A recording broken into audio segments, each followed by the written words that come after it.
بسم اللہ الرحمن الرحیم الصلاۃ والسلام علی سید المرسلین و خاتم النبیین و رحمت للعالمین۔ ناظرین، آپ دیکھ رہے ہیں میرا یوٹیوب چینل عبدالرسول سید آفیشیل، اور میں ہوں عبدالرسول سید۔ ناظرین، کیا خان صاحب واپس آ رہے ہیں؟ یہ سوال ہے جو ہر پاکستانی جو ہے وہ جاننا چاہتا ہے کہ واقعی کچھ ایسے حالات بن رہے ہیں کہ جس سے یہ پتہ لگ سکے کہ خان صاحب جو ہے وہ وزیر اعظم بننے جا رہے ہیں اور دوبارہ سے ملک کی باغ دوڑ جو ہے وہ سنبھالنے جا رہے ہیں۔ کیا واقعی ایسا ہو رہا ہے؟ کیا حالات واقعی عمران خان کے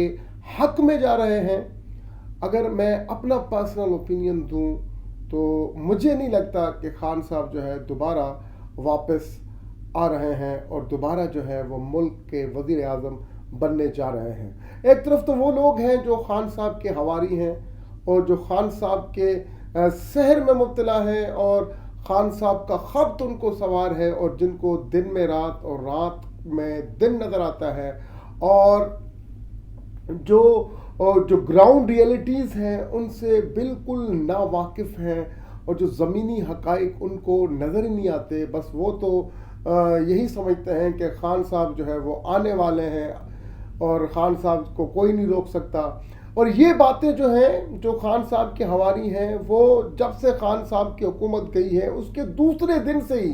وہ یہی باتیں کہہ رہے ہیں کہ خان صاحب واپس آنے والے ہیں، اور اس دفعہ جب واپس آئیں گے تو بڑی طاقت کے ساتھ واپس آئیں گے، اور چند ہی دنوں میں واپس آنے والے ہیں۔ مگر ہم نے دیکھا کہ یہ چند دن جو ہے وہ گزرتے گزرتے 1 سال ہو گیا، مگر خان صاحب کے واپس آنے کی ہمیں کوئی بھی امید نظر نہیں آتی۔ اور جب میں یہ کہتا ہوں کہ خان صاحب جو ہے وہ دوبارہ واپس نہیں آ رہے، اور خان صاحب کی جو پولیٹیکل چیپٹر ہے وہ اب کلوز ہو چکا، اور خان صاحب دوبارہ جو ہے پھر اقتدار کے مزے نہیں لوٹ سکتے، اس کی وجہ یہ ہے، 2 بڑی وجوہات ہیں جو میں سمجھتا ہوں کہ جس کی وجہ سے خان صاحب جو ہے وہ دوبارہ ہمیں ملک کی باغ دوڑ سنبھالتے ہوئے نہیں نظر آ رہے۔ پہلی وجہ جو ہے وہ یہ ہے کہ دیکھیں، ہمارے ملک کے جو 2 بڑے اہم ادارے ہیں کہ جو ہمارے ملک کو چلاتے ہیں اور جو بڑے طاقتور ادارے ہیں، وہ 2 اہم ادارے ہیں، پاک فوج، اور دوسرا اہم ادارہ جو ہے وہ ہمارے ملک کی اعلیٰ عدلیہ ہے۔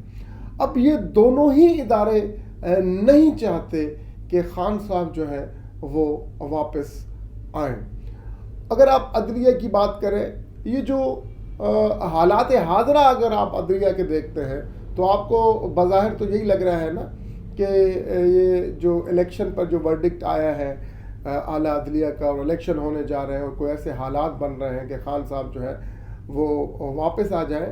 مگر آپ دیکھیے گا کہ یہ جو ہے وہ جو یہ خواب دیکھ رہے ہیں کہ خان صاحب واپس آ جائیں گے، ان کا خواب جو ہے وہ شرمندہ تعبیر ہوتا ہوا نہیں نظر آ رہا۔ دیکھیں، اب ایک آرڈر تو پاس کر لیا گیا کہ بھئی الیکشن ہونے ہیں اور الیکشن ضرور کروائے جائیں، اور اس کے علاوہ جو ہے وہ فنڈز جاری کرنے کا بھی آرڈر جو ہے وہ ریلیز کر دیا گیا۔ دیکھیں، 2 بڑے اہم ادارے ہیں جو الیکشن کرانے میں جن کا بڑا کلیدی کردار ہوتا ہے۔ ایک ہوتا ہے وزارت دفاع، جس کا مینڈیٹ یہ ہے کہ وہ الیکشن کے دن جو ہے وہ سیکیورٹی فراہم کرے۔ اب وزارت دفاع نے تو بالکل انکار کر دیا ہے کہ ہمارے جو لا انفورسمنٹ ایجنسیز ہیں ان کا کہنا یہ ہے کہ ہم تو پہلے ہی جو ہے وہ دشمنوں سے لڑنے میں جو ہے اور ملک کی سرحدوں کی حفاظت میں ہم مصروف ہیں، لہٰذا ہم الیکشن کے دن جو ہے سیکورٹی پرووائڈ نہیں کر سکتے۔ اور دوسرا اہم ادارہ منسٹری آف فائنانس ہے، جس نے جو ہے فنڈز دینے سے انکار کر دیا تھا۔ یہ الگ بات کہ اب جو ہے وہ ملک کی اعلیٰ عدلیہ نے جو ہے وہ حکم دیا ہے کہ اسٹیٹ بینک آف پاکستان جو ہے وہ فنڈز ریلیز کرے۔ چلے، فنڈز مل جاتے ہیں، فنڈز مل جائیں گے، مگر اب دوسرا جو مرحلہ جو انتہائی کروشل مرحلہ ہے وہ یہ ہے کہ اس دن سیکورٹی فراہم کرنی ہے۔ تو یہ ایک پیچیدہ مسئلہ ہے۔ اب دیکھتے ہیں کہ یہ مسئلہ جو ہے وہ کیسے حل ہوتا ہے۔ اب دیکھیں عدلیہ بھی جو ہے وہ پولیٹیسائزڈ ہو گئی ہے، عدلیہ امپارشل نہیں رہی، عدلیہ بھی دو دھڑوں میں منقسم ہو گئی ہے۔ اب ایک طرف وہ کہتے ہیں کہ بندیال گروپ ہے جنہوں نے جو ہے وہ لائک مائنڈڈ جو ہے وہ اپنے ساتھ ججز بٹھا کے اور یہ الیکشن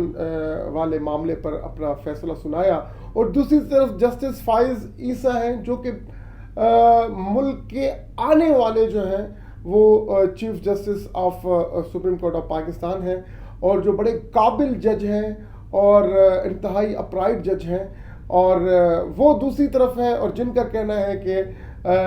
سپریم کورٹ کو یہ اختیار ہی نہیں، چیف جسٹس آف پاکستان کو معاف کیجیے گا، کہ یہ اختیار ہی نہیں کہ وہ سو موٹو نوٹس لے سکے اور اپنی مرضی کا بینچ بنا کر اور کوئی بھی فیصلہ کر سکے۔ تو ایک طرف عدلیہ ہے جو کہ منقسم ہے۔ اب دیکھیے، اب چیف جسٹس جو ہے ان کا ٹرم پیریڈ تو اب یہ ختم ہونے والا ہے، یہ چند دنوں کے مہمان ہیں۔ اب اس کے بعد جو ٹرم آ رہا ہے وہ آ رہا ہے جسٹس فائز عیسیٰ صاحب کا۔ اب جسٹس فائز عیسیٰ صاحب کے جو تعلقات ہیں خان صاحب کے ساتھ، یا خان صاحب کے تعلقات جسٹس فائز عیسیٰ کے ساتھ جو ہیں وہ کوئی خوشگوار تعلقات نہیں ہیں، اور وہ کوئی ایسے تعلقات دوستانہ اور تعلقات نہیں ہیں، اور ان کے تعلقات تو بالکل خراب ہیں۔ اور اس کی وجہ کیا ہے کہ عمران خان صاحب نے اپنے دور اقتدار میں جسٹس فائز عیسیٰ کے خلاف ایک ریفرنس بنایا تھا جو کہ جھوٹا ریفرنس تھا، اور جس کی وجہ سے جسٹس فائز عیسیٰ جو کہ ایک اپرائٹ جج ہیں اور بڑے کمپیٹنٹ جج ہیں، اور ان کو اور ان کی اہلیہ کو اس ریفرنس میں بڑی تکالیف اٹھانے پڑی، اور جسٹس فائز عیسیٰ ہی واحد جسٹس ہیں کہ جن کے اثاثے جو ہیں وہ ڈکلیئرڈ ہیں اور وہ ویب سائٹ پر پڑے ہوئے ہیں، اور جو بھی چاہے وہ ایکسس کر کے ان کے سارے اثاثات جو ہیں ان کی تفصیل وہ حاصل کر سکتا ہے اگر کوئی بھی شخص چاہے۔ تو وہ اب جسٹس فائز عیسیٰ جو ہے وہ بھی نہیں چاہتے۔ اس کی وجہ آپ کو میں نے بتا دی کہ ایک جھوٹا ریفرنس بنا کر جسٹس فائز عیسیٰ جو upcoming chief justice of supreme court of Pakistan ہیں، تو ان کی جو ساکھ ہے اسے جو ہے بڑا نقصان پہنچایا گیا، اور اس جھوٹے ریفرنس کی وجہ سے ان کو بڑی ذلت کا سامنا کرنا پڑا۔ تو لہٰذا وہ کبھی نہیں چاہیں گے کہ عمران خان، جنہوں نے ایک بے بنیاد ان کے خلاف ایک ریفرنس بنایا، تو وہ کبھی نہیں چاہیں گے کہ عمران خان جو ہے وہ دوبارہ ملک کے وزیر اعظم بنے۔ تو عدلیہ بھی جو ہے وہ منقسم بھی ہے، اور عدلیہ میں جو کچھ لوگ ہیں وہ پرو عمران خان ہیں اور کچھ اینٹائی عمران خان ہیں، اور اینٹائی عمران خان کو جو گروپ ہے اسے لیڈ کر رہے ہیں قاضی فائز عیسیٰ صاحب، اور جو پرو عمران خان صاحب گروپ ہے وہ آپ کو سب کو پتہ ہے کہ وہ اسے کہا جا رہا ہے کہ بندیال گروپ ہے، اور لائک مائنڈڈ جو ججز ہیں ان کے ساتھ ملے ہوئے ہیں۔ تو آنے والے جو چیف جسٹس ہیں وہ نہیں چاہ رہے کہ عمران خان صاحب جو ہے دوبارہ جو ہے وہ اقتدار میں آئیں، نمبر 1۔ اور دوسری بڑی وجہ جو ہے وہ آپ کو پتہ ہے ہمارے ملک کی اسٹیبلشمنٹ جو ہے وہ بڑی طاقتور ہے، اور یہی اسٹیبلشمنٹ جو ہے یہی لوگوں کو اقتدار میں لاتی ہے اور لوگوں کو اقتدار سے ہٹا دیتی ہے۔ اور جب تک خان صاحب کو جنرل باجوہ صاحب کا آشیرواد حاصل تھا تب تک تو عمران خان صاحب جو چاہتے تھے وہ ہو جاتا تھا، مگر جب سے فوج نے جو ہے وہ ایک نیا رخ اختیار کیا اور نئی پالیسی جو ہے وہ اپنائی کہ جس میں وہ اے پولیٹیکل ہو گئے، تو تب سے عمران خان جو ہے وہ جو ہے ان کا ایک سمجھیے کہ زوال شروع ہو گیا، اور عمران خان جو بھی ابھی موو لیتے ہیں وہ ناکام ہو جاتا ہے، جو بھی اٹیمپٹ کرتے ہیں وہ ناکام ہو جاتا ہے، کیونکہ عمران خان کو لانے والے ہی جنرل باجوہ صاحب تھے اور یہی ملک کی اسٹیبلشمنٹ تھی۔ اب جو ہے ملک کی اسٹیبلشمنٹ جو ہے وہ خان صاحب سے جو ہے وہ ناراض ہے۔ اب اسٹیبلشمنٹ نہیں چاہتی کہ خان صاحب دوبارہ جو ہے وہ اقتدار میں آئیں۔ وہ اسٹیبلشمنٹ کو جو ہیڈ کرتا ہے آپ سب کو معلوم ہے وہ چیف آف آرمی اسٹاف ہوتا ہے، اور چیف آف آرمی اسٹاف جناب جنرل سید آصم منیر صاحب جو ہیں وہ بھی عمران خان صاحب سے خفا ہیں، اور ان کا خفا ہونا بنتا بھی ہے۔ وجہ کیا ہے کہ جب وہ ڈی جی آئی ایس آئی تھے عمران خان صاحب کے دور میں، تو انہوں نے کوئی عمران خان کے ساتھ جو منسلک لوگ ہیں، جو ان کے اپنے تھے، جو ان کے بڑے قریبی تھے، ان کے خلاف انہوں نے ایک جو ہے وہ ڈوزیئر پیش کیا تھا عمران خان کو، جس میں جو ہے وہ ثبوت تھے ان لوگوں کے جو عمران خان کے بالکل قریبی لوگ تھے، ان کے کرپشن میں ملوث ہونے کے irrefutable جو ہے وہ ایویڈنسز تھے اس ڈوزیئر میں۔ اور جنرل آصم منیر صاحب جو اس وقت ڈی جی آئی ایس آئی تھے، تو عمران خان صاحب سے انہوں نے ریکویسٹ کی کہ آپ ان کے خلاف جو ہے وہ ایکشن لیں۔ عمران خان صاحب نے کہا ہاں میں ضرور ایکشن لوں گا۔ ایکشن کیا لینا تھا، وہ اگلے دن جو ہے انہوں نے D G I S I general Asim Munir صاحب کو ہی ہٹا دیا، باوجود اس کے کہ جنرل باجوہ صاحب جو ہے انہوں نے عمران خان سے کہا کہ آپ کو بالکل یہ پاور ہے کہ آپ ہٹا سکتے ہیں ڈی جی آئی ایس آئی کو، مگر جب ہم کسی بھی بندے کو ہٹاتے ہیں کسی بھی پوسٹ سے تو اسے ایک گریسفل جو ہے ہم ایگزٹ دیتے ہیں، لہٰذا ایک آنریبل ایگزٹ دینا چاہیے۔ آپ بھی ایسا کریں کہ جنرل آصم منیر صاحب کو ہے وہ چائے پہ بلائیں اور ایک انہیں جو ہے وہ گریسفل ایک ایگزٹ دیں۔ تو مگر خان صاحب جو ہے وہ کیونکہ ان کی ایک اپنی سوچ ہے اور وہ آپ کو پتہ ہے کہ وہ بڑے ہارٹی قسم کے شخص ہیں، تو انہوں نے جو ہے وہ جنرل باجوہ کی نہ سنی اور جنرل آصم منیر کو چاہے تو دور کی بات ہے، بس وہ انہوں نے ان سے دوبارہ ملاقات کرنے کی بھی کوشش نہیں کی اور ملاقات کرنے کے لیے بھی نہیں بلایا کبھی۔ تو یہ چیزیں ہیں جو اب اسٹیبلشمنٹ کو جو دور کرنے کی جو وجوہات ہیں، ان میں سے سب سے بڑی وجہ یہ ہے کہ جنرل آصم منیر صاحب کے جو ہے وہ تعلقات خان صاحب سے جو ہے وہ اچھے نہیں ہیں، اور جنرل آصم منیر صاحب چاہتے ہیں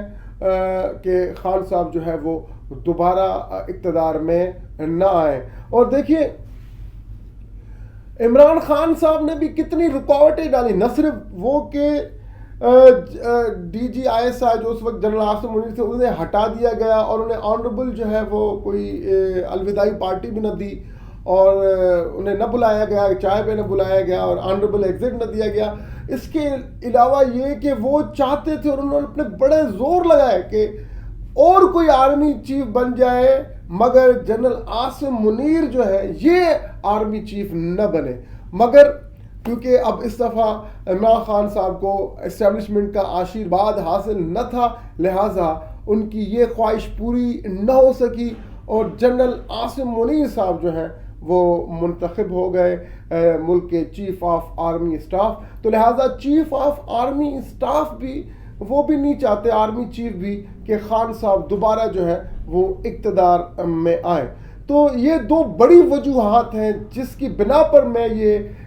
کنکلوڈ کر سکتا ہوں کہ خان صاحب جو ہے وہ دوبارہ اقتدار میں نہیں آ رہے۔ دیکھیے بعض لوگ کہتے ہیں بڑے مقبول ہیں، بھائی مقبول ہونا اور بات ہے اور قبول ہونا اور بات ہے۔ مقبول تو ہے مگر اسٹیبلشمنٹ کو قبول نہیں ہے، اور اسٹیبلشمنٹ ایک ریئلٹی ہے، آپ چاہے کتنا ہی کہہ لیں کہ اسٹیبلشمنٹ کا کیا کام اور اسٹیبلشمنٹ کچھ نہیں کر سکتی اور اسٹیبلشمنٹ کو خان صاحب نے کمزور کر دیا ہے، اور یہ ساری کہنے کی باتیں ہیں، مگر آج بھی اسٹیبلشمنٹ اتنی ہی طاقتور ہے جتنی کہ پہلے تھی۔ تو خان صاحب دوبارہ برسر اقتدار آتے ہوئے ہمیں نظر نہیں آ رہے، اور ہمیں نہیں لگتا کہ یہ جو ہے عمران خان صاحب جو ہے دوبارہ پاکستان کی باغ دوڑ جو ہے ملک پاکستان کی باغ دوڑ سنبھال لیں گے۔ تھینکس فار واچنگ، بہت شکریہ دیکھنے کا۔